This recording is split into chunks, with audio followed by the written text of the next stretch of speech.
Singapore, Reuters, U.S. President Donald Trump arrived in Singapore on Sunday for a historic summit with North Korean leader Kim Jong Un that could lay the groundwork for ending a nuclear standoff between the old foes and the transformation of the isolated Asian nation. Trump flew into Singapore's Paya Lebar Air Base aboard Air Force One, looking to strike a deal that will lead to the denuclearization of one of America's bitterest foes.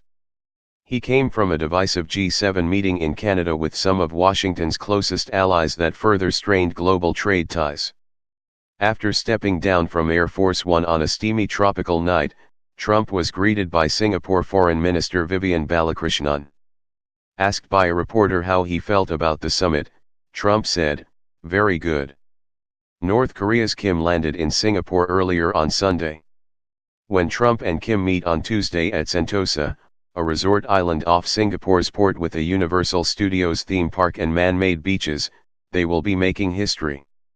Enemies since the 1950-53 Korean War, leaders of North Korea and the United States have never met previously, or even spoken on the telephone. Kim arrived at Singapore's Changi Airport after his longest trip overseas as head of state, wearing his trademark dark Mao suit and distinctive high-cut hairstyle. He has not left his country since taking office in 2011 other than to visit China and the South Korean side of the border demilitarized zone. Arriving on a plane loaned by China, which for decades has been North Korea's only major ally, Kim was also greeted by Balakrishnan. Traveling with him were top officials including Foreign Minister Ri Yong-ho and Kim Yong-chol, a close aide of Kim who has been instrumental in the diplomacy that culminated in Tuesday's summit. Kim Yo-jong, leader Kim's younger sister, was also spotted in his delegation. She emerged as an influential figure in Pyongyang's opaque leadership in February, when she led a North Korean delegation to the Winter Olympics in South Korea. Officials who arrived with Trump include Secretary of State Mike Pompeo, National Security Advisor John Bolton, White House Chief of Staff John Kelly and White House Press Secretary Sarah Sanders. Bolton's hardline rhetoric last month infuriated North Korea and nearly derailed the summit. He called for North Korea to follow a Libya model in negotiations. Libya unilaterally surrendered its nuclear weapons program in 2003, but its leader, Muammar Gaddafi, was killed in 2011 by NATO-backed rebels. Spur of the moment. Trump, speaking in Canada on Saturday, said any agreement at the summit would be spur of the moment, underscoring the uncertain outcome of what he called a mission of peace.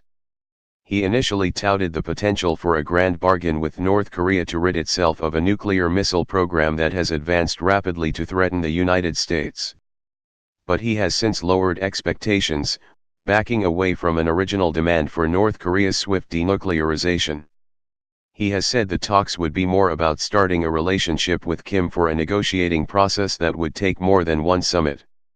On Monday, North Korean state media said Kim and Trump would discuss a permanent and durable peacekeeping mechanism on the Korean peninsula, denuclearization of the peninsula and other issues of mutual concern. Kim was accompanied by his defense minister, No Kwon-chol, the North's KCNA added. Non-proliferation expert Daryl Kimball, director of the Arms Control Association, said that to make the summit a success, Trump and Kim would need to agree on a framework for expert-level negotiations to hammer out the details and time frame for specific action steps.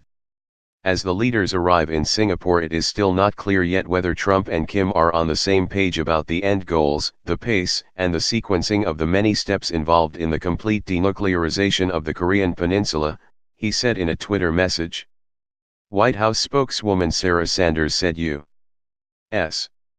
and North Korean officials would hold working-level talks on Monday. She said the U.S. delegation would be led by Sung Kim, a veteran diplomat who recently held talks with North Korean officials. A U.S.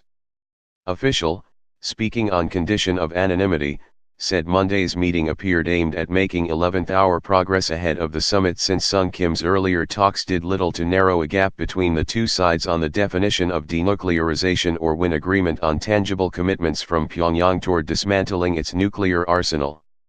Warned off. Kim met Singapore Prime Minister Lee Hsien Loong shortly after his arrival, driving from the St. Regis Hotel where he is staying, through the famous Orchard Road shopping district, which was closed off for his tightly guarded motorcade. Bodyguards in dark suits jogged alongside his limousine. At the hotel lobby, grim-faced North Korean security guards warned other hotel guests not to take pictures as Kim walked to his Mercedes-Benz limousine.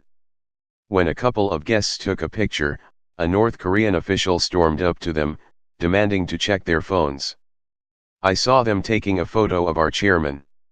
How dare they do so? They shouldn't," the official told Reuters later. He declined to be identified. Under the watchful eye of the official, and St. Regis staff, one male guest deleted his photos.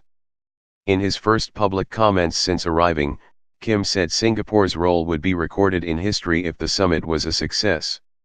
Trump, who is staying in a separate hotel, the Shangri-La, is due to meet Lee on Monday. North Korea spent decades developing nuclear weapons, culminating in the test of a thermonuclear device in 2017. It also successfully tested missiles that can reach the U.S. mainland. The tests came amid a campaign of maximum pressure on North Korea, led by the United States, that tightened economic sanctions and the possibility of military action. The two leaders exchanged insults as fears of war grew. But then in a New Year's address, Kim sounded a conciliatory note, saying his country had completed development of its nuclear program and would focus on economic development. He also suggested a meeting with South Korea. After a flurry of contacts between the two Koreas, South Korean officials suggested to Trump in March that Kim would be willing to meet face-to-face and the U.S. president agreed. Many experts on North Korea, one of the most insular and unpredictable countries in the world, remain skeptical Kim will ever completely abandon its cherished nuclear weapons. They believe Kim's latest engagement is aimed at getting the United States to ease the crippling sanctions that have squeezed the impoverished country. Believed to be 34, Kim is one of the youngest heads of state in the world and looks an unlikely candidate to be making history of the kind that has eluded his father and grandfather, both past leaders of North Korea. But since taking power after his father's death, the youthful Kim has displayed a mixture of ruthlessness, pragmatism, and statecraft to get this prize, to sit across the table with the leader of the United States and be treated as an equal. For Trump, a successful summit will give him a win on the international stage. While foreign policy isn't usually a major aspect of congressional elections, it is unclear if Trump's focus on getting tough with trade partners and solving the North Korean nuclear issue will have some influence on voters in the midterm polls in November. The two leaders meet at 9 a.m. 1 o'clock GMT, on Tuesday at the Capella on Sentosa Island, a refurbished British Army artillery mess that is one of Singapore's most expensive hotels.